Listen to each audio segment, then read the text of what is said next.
Week 13 is finished, and that means we need to dive into our Dynasty waiver wires to see if there are any players available that could be valuable to your starting lineups for the remainder of the season into the fantasy playoffs, or if they could add some trade value to you before any trade deadlines or before the end of the year to capitalize on some gaining value for some players that might not have value next year. So let's get right into the video. Like I say every single week, I pull real Dynasty data from actual Dynasty leagues on myfantasyleague.com, run through safe leagues, so any rostership data or percentages that I reference in this video are from that data set. So let's kick things off with a couple players that are probably already rostered in your Dynasty leagues, but just in case, just double check because these guys are not at 100% in the data set that I am looking at. And they include Devonta Freeman, running back for the Baltimore Ravens, Josh Reynolds, wide receiver for the Detroit Lions. So this week, there are actually a few running backs that you could probably go out and get on your waiver wire, some more available than others. The three running backs I'm just going to kind of lump all together are Rashad Penny, Adrian Peterson, and Rex Burkhead. The first two playing for the Seattle Seahawks, Rex Burkhead playing for the Houston Texans. All three of these guys are in some capacity available in either 10% or more of the Dynasty leagues that I am looking at.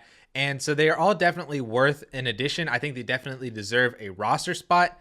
However, they probably will never crack your starting lineup. They probably shouldn't ever crack your starting lineup if you are lucky, because these guys are like 10 carries for 20 yards. Maybe they get a catch or two. Maybe you get lucky and fall into the end zone like Adrian Peterson and did in this past week. So that's really all that you're really hoping for from these running backs. And there are a lot of other guys who could give you more production just from a PPR standpoint because they catch 3 or 4 passes than any of these guys who are getting volume just on rush attempts, but they're not really doing much with that volume. So Penny, Adrian Peterson, and Rex Burkhead, I think all deserve to be rostered, but you're really hoping that you are not putting these guys in your starting lineup. So do with that information as you will. There are 2 running backs that I do believe deserve to be picked up, even more so than the 3 running backs that I just named. And both of these guys are the backups on the Las Vegas Raiders to Josh Jacobs. The first one is Peyton Barber, and the second one is Jalen Richard.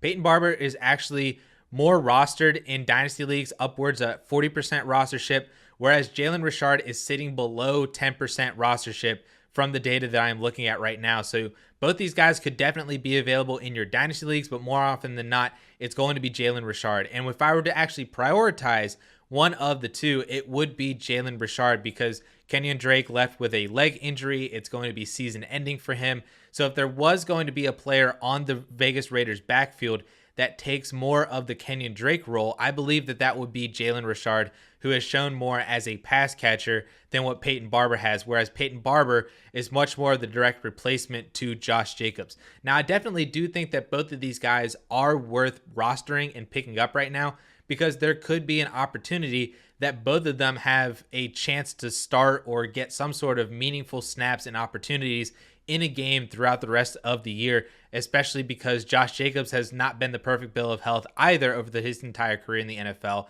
So if Peyton Barber, who we've already seen do well without Josh Jacobs earlier in this season, if he has the opportunity to take over a 16 or 17 carry game, that he could have a Josh Jacobs kind of role in a game moving forward, that's definitely worth picking up. And then Jalen Richard, in the PPR sense, if he gets 3, 4, 5, 6 receptions in a single game, that's going to be valuable to you as a back-end RB2 or a flex play. So I would definitely prioritize both of the Raiders running backs as players to pick up this week, especially over guys like Rashad Penny, like Adrian Peterson, and like Rex Burkhead, because I actually think both of those backups for the Raiders could make your starting lineup. Sticking with the Las Vegas Raiders, I want to talk about Zay Jones, the wide receiver for the Vegas Raiders, who has basically become the de facto wide receiver 2 across from Hunter Renfrow without Henry Ruggs, and while Bryan Edwards just is not, for some whatever reason, being able to get onto the field all that much or get meaningful snaps ahead of Zay Jones.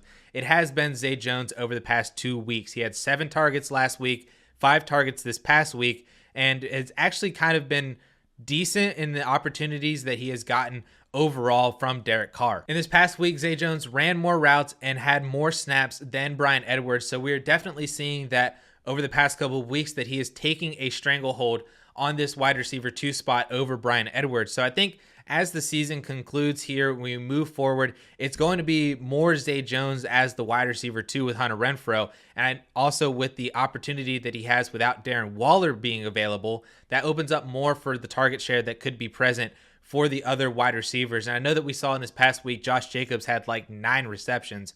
I don't know if that's going to hold true moving forward. That might be more indicative of the fact that Kenyon Drake got hurt. But I think that there are targets definitely to be available for Zay Jones, that if you could go and pick him up right now, he could be a flex-worthy addition to your starting lineup at some point down the road, even just extra depth in case if you have a wide receiver injury down the road or anything else during the fantasy playoffs.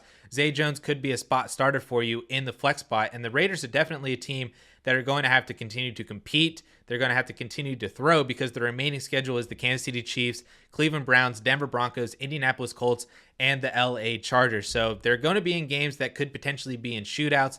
Derek Carr is going to have to throw a lot. And if that's the case, Zay Jones is definitely going to have an opportunity to put up some meaningful flex or wide receiver 2 or 3 meaningful weeks for you in your starting lineup. So definitely go out and see if Zay Jones is available, because if he is definitely worth a pickup. The last player I want to mention is Ricky Seals-Jones, and I was surprised to see that he fell below a 60% rostership in the data set that I am looking at, and that's telling me that people were dropping Ricky Seals-Jones over the course of the season, maybe after Logan Thomas returned, after Ricky Seals-Jones himself got injured. But I was very surprised to see that RSJ was available in over 40% of the Dynasty leagues that I was looking at. He is definitely worth a pickup right now, especially because we saw Logan Thomas go down with a knee injury, and unfortunately it's going to be season-ending injury for Logan Thomas.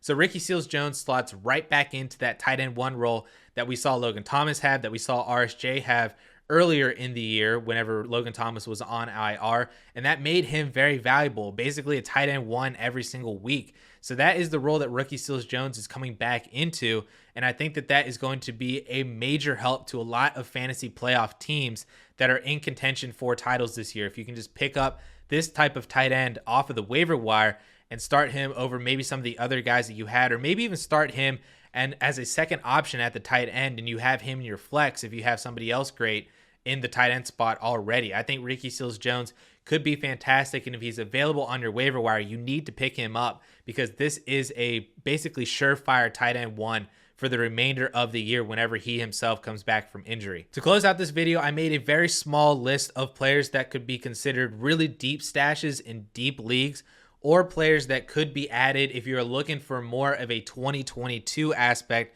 players to stash for 2022 if you're looking to trade off of them later on down the road next year. So I made a very small list, but these are the players that I would consider picking up if you're looking to 2022 and some more deep stashes. And those includes Keyshawn Vaughn, running back for the Tampa Bay Buccaneers, Michael Strahan, wide receiver for the Indianapolis Colts, Mac Hollins, wide receiver for the Miami Dolphins, Noah Brown, wide receiver for the Dallas Cowboys, Lil Jordan Humphrey, wide receiver for the New Orleans Saints, and then Durham Smythe, tight end for the Miami Dolphins. So that's a very small list that I have here of deep stashes of guys that I'm looking to see maybe potentially what happens to them either throughout the remainder of the year or as we go into 2022. Those are some players I wanted to highlight for you guys that have been asking for players to stash on your Dynasty rosters. And as I mentioned, every single week, I do write a weekly waiver wire article over on dynastyleaguefootball.com that does include more players than what I included in this video today, and does drop on Mondays a whole day earlier than this video. So if you want access to this waiver wire piece